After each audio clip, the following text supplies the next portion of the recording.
While there are many who say it is too early to read anything into any of the Democratic primary polling, one poll in particular has captured my attention. According to this survey by Emerson, presidential candidate Andrew Yang holds the fourth place spot among California voters. That means, by the way, that he is beating fellow contender Senator Kamala Harris in her home state. Andrew Yang joins me now with his reaction to that poll, his recent debate performance, and so much more. Great to see you, sir. Oh, it's great to see you too, Krystal. Thank you for having me. Of course. So what's going on in California? You know, they're catching on. The Yang Gang is growing in California. Thank you, Cali. And California, for those of you who are paying attention, you know that their early voting is going to start the same time as Iowa this year. So California is actually going to make its presence felt on Super Tuesday. I think they're tied for the fifth state to vote. Yeah, most delegates available, so obviously very critical state there. Where else is the Yang message resonating in particular? Well, I think a poll just came out that had us at 5% in New Hampshire, and I'm heading to New Hampshire very shortly, as you'd imagine, because you're running for president. I think this is going to be my 18th trip, I believe, but who's counting? So California, New Hampshire, heading to Iowa in a couple of days. Really, the message is catching on everywhere. Our national polling continues to rise. And after the last debate, we had over 500,000 people sign up for the Freedom Dividend, and they were all over the country. 500,000 people. Yep. I mean, this is what was kind of interesting to me is that, you know, the debate, a lot of the pundits said, oh, it was like, you know, it was like a game show. They didn't take it seriously. Mayor Pete sort of laughed after you did your introduction. The New York Times gave you a very low rating.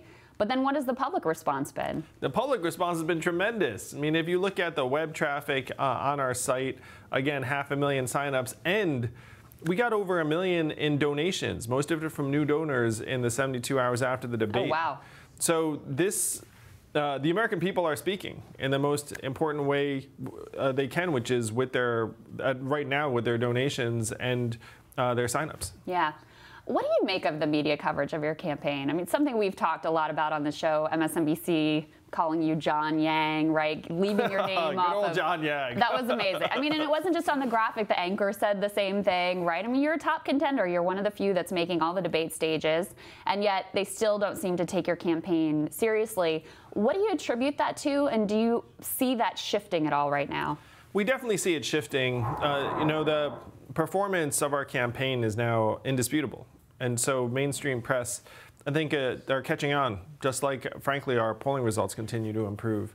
And I will say that I've been somewhat mystified by some of the press treatment over the last number of days, but I think it's set to improve dramatically. Yeah. Why do you think that you have been able to outperform a lot of members of Congress, governors, sitting senators? What do you think it is that people are responding to?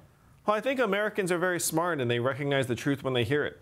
I'm talking about the real causes of Donald Trump's victory in 2016, the fact that we automated away millions of manufacturing jobs in Michigan, Ohio, Pennsylvania, Wisconsin, and Iowa. And now we're doing the same thing to millions of retail jobs, call center jobs, fast food jobs, eventually truck driving jobs, and that's going to be an epic disaster. So I have a very clear diagnosis of the problem and then a clear solution that Americans can also understand, which is a freedom dividend of $1,000 a month in our hands. And the message really for the American people is that this is possible if enough of us get together and make it happen. Yeah. How is it possible? How do you see, say we have a Yang administration, how do you accomplish your goals if Mitch McConnell's still in control of the Senate, if the filibuster is still in place, if you have a Supreme Court that's very hard right-leaning? How do you accomplish what you want to? Well, first, I am one of only 2 candidates in the Democratic field that 10% or more of Donald Trump voters said they would support. So if I am the Democratic nominee, who was the other one? We will win. You probably know, Krystal. Take a guess. Bernie Sanders? Bernie Sanders. So it's me and Bernie as the only 2 candidates that 10% or more of Trump voters said they would support. And what's the #1 criteria for Democratic primary voters for the nominee? What is your message to Sanders supporters? Because I think you have a lot of folks who are backing you who maybe were Sanders supporters last time, or Bernie's their first and you're their second. Like, it seems like there's an overlap in the coalition there. What is your message to Sanders supporters for why they should get on board with the Yang Gang? What I'd say to them is I get it, because I was a Sanders supporter in 2016. You know, I saw Bernie's message and I said, this is the right direction. I think I have a more modern approach and that I can reach some of the same goals in a more effective way. But I love Bernie supporters. I love Bernie. Bernie's a national hero that's helped move the country in the right direction. So speaking of Senator Sanders, as you know, I sat down with him recently, and I asked him specifically about the idea of universal basic income, the freedom dividend in particular, and why he views a federal jobs guarantee as a superior way to deal with the threat of automation. Let's take a listen to what he had to say. I think most people want to work. They want to be a productive member of society. I think it's a very deeply ingrained feeling that people have. They don't want to sit on the side. Yes, of course, getting a guaranteed income is better than having nothing and sleeping out on the street, that's for sure. But I think people want to be part of our humanity, to be truthful, and how we feel good about ourselves is when we are productive members of our society. We're contributing something. And I think people feel that very strongly. And I think there is more than enough work to be done in so many areas. And our job is to say, if you are able to work, we have a job for you. Because the truth is, we have so much work to do to rebuild this country in so many ways. What's your response to that? Oh my gosh. Where do I start? So there are a few issues. The big one is that Bernie's presenting it as if the American people all aspire to work for the federal government, and many of us do not. That's not the vision we have for ourselves in our careers and our lives. The second thing that he misses is that if you put this money into our hands, it creates hundreds of thousands of jobs right in our communities where we live and work, work that we'd be excited about doing. The third thing is that there are all these implementation problems in real life if you were to have a federal jobs guarantee. What are the jobs? Who manages the people? What if you don't like your job? What if you're not good at your job?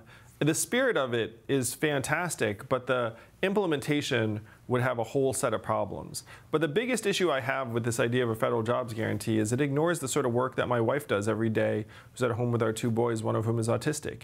It ignores the kind of work that caregivers do every day, someone like Kyle Christensen, who's at home with his ailing mom in Iowa. A federal jobs guarantee does nothing for parents, nurturers, and caregivers. And to me, that's some of the most important work that any of us are doing. Yeah, I think that's completely fair. I mean, you know what I think on this issue. I've advocated for UBI. I wrote about it in my book as well. Really good book. If you have not picked up Krystal's book, you should. It's excellent. Thank you. This was not an attempt to plug my book, but I do appreciate that. But you know, the reality is, in America, we have had this obsession with work as life. Right? Whether it should be this way or not, people really base their self-worth on the work that they do. They center their lives around it. Men in particular, when they lose their job, it's sort of this existential crisis. Totally. So how do you transition from that way of thinking where we have sort of a religion of work in this country right now that's been in existence for, quite a while at this point? No, so what we have to do is we have to broaden our definition of what work is. I couldn't agree more with you that work is central to human existence. Now, it's also clearly the case that we've gone a bit overboard here in the U.S., where Keynes decades ago projected that we'd be down to a 15-hour work week now because we'd be so productive. How's that working out? Instead, he was actually right about our GDP and revenue growth, but he was wrong that unfortunately we're working harder than ever. So we have to start thinking a little bit or a lot bigger about what work actually is and what's important to us. That's a big challenge, but the biggest concrete way to move us in that direction is to put down a foundation in the form of a dividend of $1,000 a month, because that would supercharge arts, creativity, culture, volunteerism, entrepreneurship. It would also help balance the scales for women and underrepresented minorities who right now the market tends to shut out. So this is a concrete step we can take to actually broaden what we think of as work. One thing that I hear from you in your answer about the federal government, and not everybody wants to work for the federal government, do you have a skepticism around the federal government's ability to sort of implement a federal jobs guarantee in an efficient way?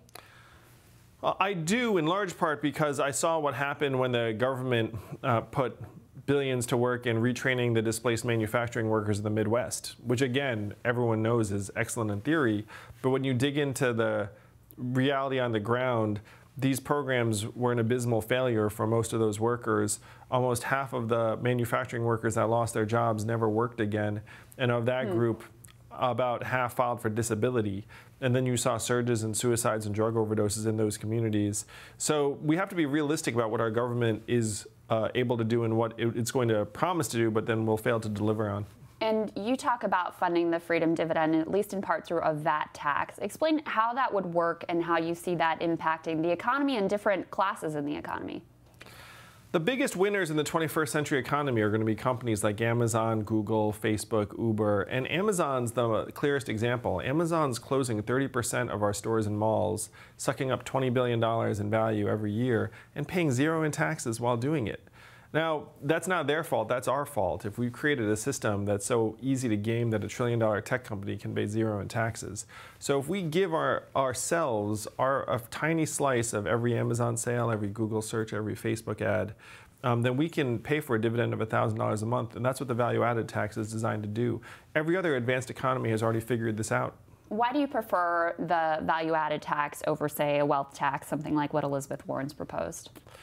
Now, a wealth tax makes sense in spirit, and it even makes sense by the numbers, but in real life, the implementation would have massive problems.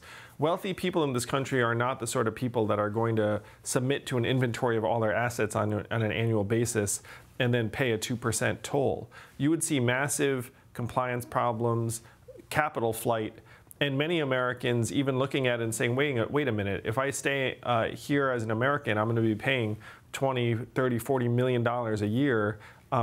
Is my citizenship actually worth that to me? And you'd have many people actually asking themselves those questions. So you think that wealthy Americans may move abroad if they're asked to pay more in taxes? Part of it's paying more in taxes, but part of it is submitting to an inventory of their assets, because many wealthy Americans do not want everyone in the public to know exactly how much they have. So here's the other critique I hear of you, sort of from the progressive left, which is that you have a kind of fatalism, right? You basically say, Amazon's taken over, this is the direction that we're heading in. Rather than being able to change that trajectory, here's the way that we can cope. Let me give you this, freedom dividend. Let me make sure that you're going to be able to make it with that inevitable reality. What do you say to that? I mean, is that fair? Do you think that's unfair? It's an interesting critique. I mean, I look up and see the realities of the 21st century economy. We're in this winner-take-all economy, and it's just becoming more extreme. So to me, the logical thing to do is distribute the bounty to as many of us as possible, make us stronger, healthier, mentally healthier, improve our relationships and way of life. To me, that's a win, to see ourselves as the owners and shareholders of this country. I think that is the best way forward. And to folks who say we want to try and freeze time or forestall some of these changes, in some cases they might be right that we'd have to look at that, but I think that'd be a very difficult approach across an entire economy or society. And do you see $1,000 a month as the starting bid, or is that the final resting place? I mean, what does the future of the freedom dividend look like, is I guess what I'm trying to ask. Well, we have to build an economy that revolves around our own well-being. Right now, GDP is leading us off a cliff. You have GDP at record highs, also at record highs in this country, suicides, drug overdoses, stress, financial insecurity. So our measurements are all wrong. The goal has to be that we actually start to optimize around our own health and well-being, our mental health and freedom from substance abuse, clean air and clean water, how our kids are doing. And so the freedom dividend is a foundation. And then we have to build the house on top of it. And the house is an economy that actually works for us and makes us stronger and healthier. So how does that work? Well, the way it works, Krystal, is as your president, I go down the street to the Bureau of Economic Analysis and I say, hey, GDP, almost 100 years old, really out of date and kind of useless. What we should do is we should upgrade it and modernize it to the American scorecard that would include our health and life expectancy, mental health, and these other measurements, and then start moving the economy in that direction over time. And the freedom dividend would help lay the groundwork for that, but then we'd have to try and direct our own energies towards solving the real problems of this time, like climate change, like the mental health crisis that we're in the midst of, that so many people are experiencing around the country. If you have the wrong measurements, you will never make progress. First, we lay the foundation. Second, we get the measurements right. And then third, we start directing our energies towards solving our real problems. Yeah. One of those real problems that you just raised is a massive addiction crisis, probably the worst in our nation's history. And you see life expectancy actually going down. Yeah, at the same time that, to your point, the stock market's doing great and unemployment's low and GDP is doing well. So there's clearly something wrong. Yeah, there's sort a of massive at the core of society. Specifically on the addiction crisis, how does your view of addiction differ from sort of the current regime? How would you change the way that we deal with addiction in this country? No, it's a similar principle, Krystal, where we're excessively punitive in this country. And that if you become addicted, then somehow we're like, well, tough it out, recover on your own. We see it as a moral failing. Yes, we can tell it's a structural problem, and you can see that with Purdue Pharma now on the verge of bankruptcy because it's forfeiting billions of dollars in blood money. I mean, the federal government was negligent in allowing us to get to a point where you had hundreds of thousands of opiate prescriptions. You had more opiate prescriptions in the state of Ohio than people in the state of Ohio at one point. And that was on the government's watch. And then we somehow hold individuals accountable for becoming addicted when you had companies that profited to the tune of tens of billions of dollars on the backs of those addictions. And so right now we have to own up to our own government's failings and responsibility and say, look, this plague is our fault, at least in part. So we need to put the resources to work to help people get well, even though this is not a monetary problem, this is a human problem. Right. But then the second thing is we have to stop punishing people for becoming hooked on these drugs. We have to say, look, if you're an addict, we're going to refer you to treatment and not a prison cell. I would decriminalize opiates that are being used for personal use and aren't being distributed. So in addition to decriminalizing marijuana, I would decriminalize opiates for personal use. That's a big deal. I mean, does that include heroin? Yes, it does. I mean, at this point, what's happened is you had this OxyContin addiction that has morphed into fentanyl and heroin, right, which are frankly more accessible and sometimes less expensive than the OxyContin that started the addiction chain. Yeah. Are you familiar with the Portugal model, what they've done? Because it's very similar to what you're saying. They essentially decriminalized all drug use, including heroin. They have injection sites where people can go and be dosed, but also have access to treatment rather than being thrown in prison. We're not talking about dealers here. We're talking about individual addicts. I mean, is that essentially, is that consistent with what you're talking about here? Yeah, I was inspired by Portugal's success, where in the wake of this change in approach, they saw a massive reduction in both overdose rates and substance abuse rates. So I'm for safe injection sites, safe consumption sites. And I'm for referring addicts to treatment instead of jail and letting them know this. And I was inspired in part by a high school student in Iowa who said to me, his classmates have fentanyl patches on their arms, they're already addicted, what are we going to do? And I realized that those teenagers would never seek treatment because it's an illegal substance. And that if they got a criminal record, then they would think that their life could be, due for a huge change for the worse. Yeah. On the economy writ large and sort of changing the dynamics that we have, which I know is something you're very committed to, where does the labor movement fit into that vision? Well, the labor movement has been the foremost champion for better treatment, better hours, better benefits for workers for decades. And I looked into the genesis of the UAW. I mean, they had to fight literally with their lives on the line. But the reality is that union membership has declined from 33% in the 40s to 10% today. I mean, and why do you think that is? Well, it's because at this point, the market is winning. The market is saying, look, people are costs, not investments. And if you can minimize those costs, then you'll become more successful. And so businesses at every turn have tried to reduce union organization and membership, and they've been very successful. And so you've seen this massive contraction in union influence, which hopefully we can change by putting this dividend into every worker's hands. You and I are both friends with Andy Stern of the SEIU. I mean, he originated this freedom dividend plan as a way to make workers harder to push around and exploit. Right, because money is power in this country. That's the reality. What about, would you support going further? I mean, the businesses, yes, have always wanted to crush unions, but now they've had partners with the Republicans for a number of decades, and Democrats haven't prioritized them, right? They've done lip service, and some Democrats have been openly anti-labor even over the past couple of decades.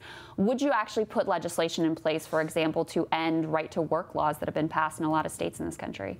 I would. The reality is that for every 10 or 100 groups of workers that want to unionize, most of them are intimidated and bullied and scared out of doing so. And a lot of this is because you have these very, very union unfriendly right-to-work laws on the books in some states. So that's something I would love to change as president. What's your view on the minimum wage? Well, I think no one should be working full-time in this country and be poor. And if you look at the minimum wage right now, it would not give you a livable wage in many, many parts of the country. To me, the issue is that if you just raise the minimum wage, there are going to be some businesses on the margins that have a hard time bearing those costs, or reduce hours or reduce shifts in employment. And so to me, the way we lift the minimum wage is through the freedom dividend of $1,000 a month, $12,000 a year, which essentially gives everyone a $6 an hour raise immediately as if you're working full time. And this, instead of coming out of small business owners, this actually helps small businesses because we all have more money to spend. So your view is you would leave the minimum wage at $7.25 an hour? You think that's the right level at the federal level? Well, if anything, I might want to tweak it up a little bit, but I'd much rather lay the foundation through a freedom dividend. No one should be working and be poor in this country.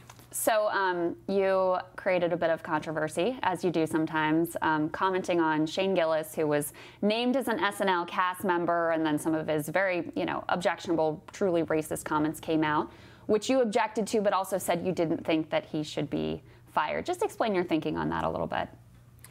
I first find out about it, and I'm personally included in some of his offensive remarks. Yeah, he attacked you specifically. And so the first thing I did was I thought, who the heck is this guy? And then went and found some of his comedy, and I watched some of it with my wife. And I went through this whole complex set of reactions, truly. But I concluded that I did not think he was an evil person. And that he was a still forming comedian that had made some terrible and offensive jokes, and to me that did not rise to a level where he should lose his job. What really, I think in this country we become excessively punitive and vindictive around statements that people find offensive.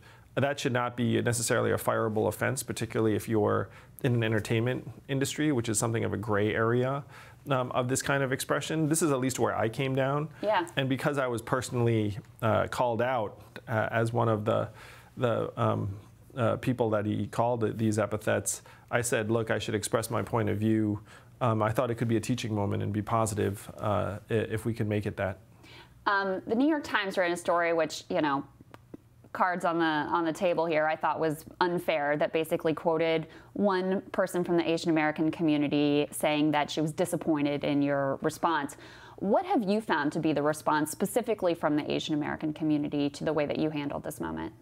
Well, we're a very diverse community, and I would be shocked if everyone in the community agreed with the way I responded. I mean, that's what a community is all about, is that some people would say, look, you should have come down very, very hard. Some agree. That's what I'd expect. And the biggest thing I hope for is that people, whether they agree or disagree with me, they see where I'm coming from and that I'm coming at it from at least a good place. Yeah, I think the place you come at it is different than what at least some corners of the left, the way that they approach these things. Talk a little bit more about sort of just your view of cancel culture. What would be what is a fireable offense in the Andrew Yang world vision? Well, when I looked at Shane's work, he did not strike me as malignant or evil or as someone who truly was advocating for racist or hateful ideologies. To me, if you're advocating for those things, then that's way over the line, and you should lose your job for that sort of advocacy. Yeah. I think that cancel culture has really become sort of the source of fear for many Americans, where we live in a culture that you're somehow afraid that if you say the wrong thing that your life could be changed forever. And one thing a friend of mine said that was interesting, he said that like everyone becomes angry at this individual and they lose jobs or lose opportunities and have their lives changed, and then we move on.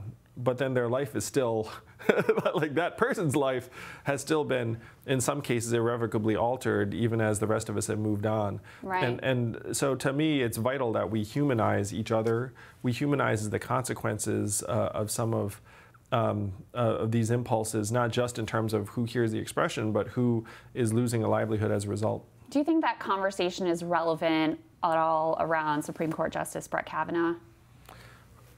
I think it is. I mean, I personally think that Brett Kavanaugh should not have been confirmed. I think if you have a job interview for the highest office in the land and you have very clear character concerns about an individual, then no one's entitled to be a Supreme Court justice. Right. But I do think, though, that we have different standards in different aspects of American life. I do think Supreme Court justice and entertainer are very, very different things. Very different. I think that's a very fair point.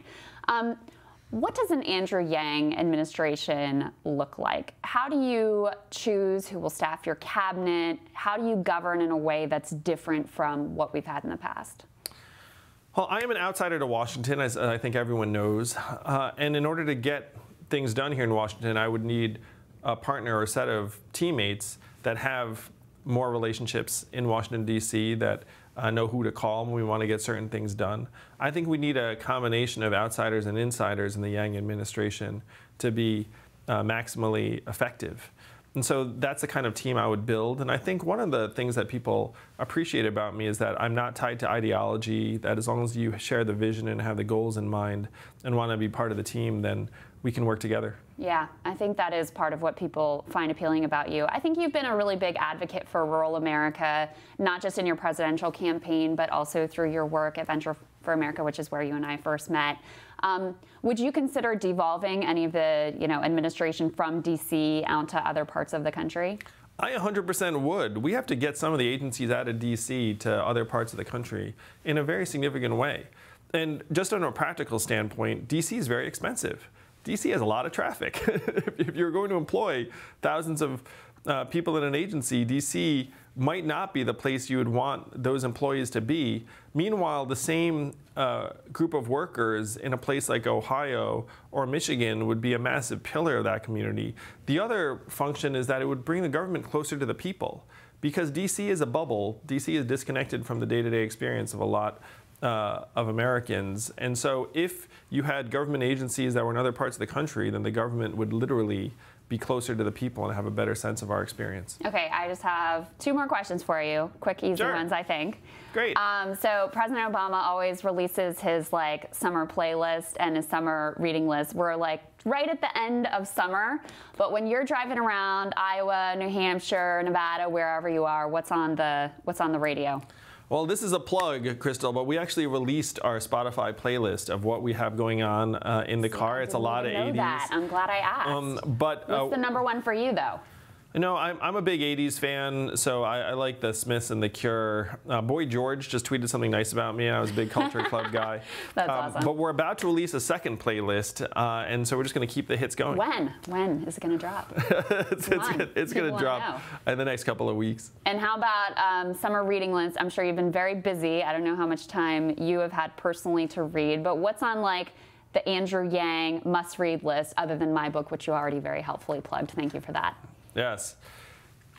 People pass me books to read on the trail, and I want to read them all. I love to read, but my time right now is sort of scarce. Sure. And so the books I read now are books that are relevant to boning up on policies. So I read a climate change book in preparation for the town hall the other week. And right now, I have a foreign policy book in my bookshelf. I love synthesizing information. I enjoy it. I wish I had more time to read. Yeah. All right. This is truly the last question. What is Andrew Yang's version of the American dream? How do you tell the story of the American dream?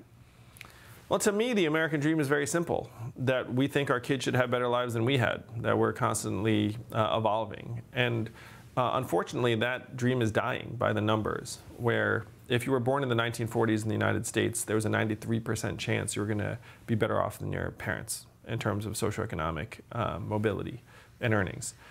In the 1990s, if you were born in America, that's down to 50-50 shot, and it's heading in the absolute wrong direction. So the American dream is, can we look our children in the face and say, you're going to have it better than we had? And if we can't say that, then we're doing something very, very wrong. Andrew Yang, thank you. Great to see you. Great seeing you too, Krystal.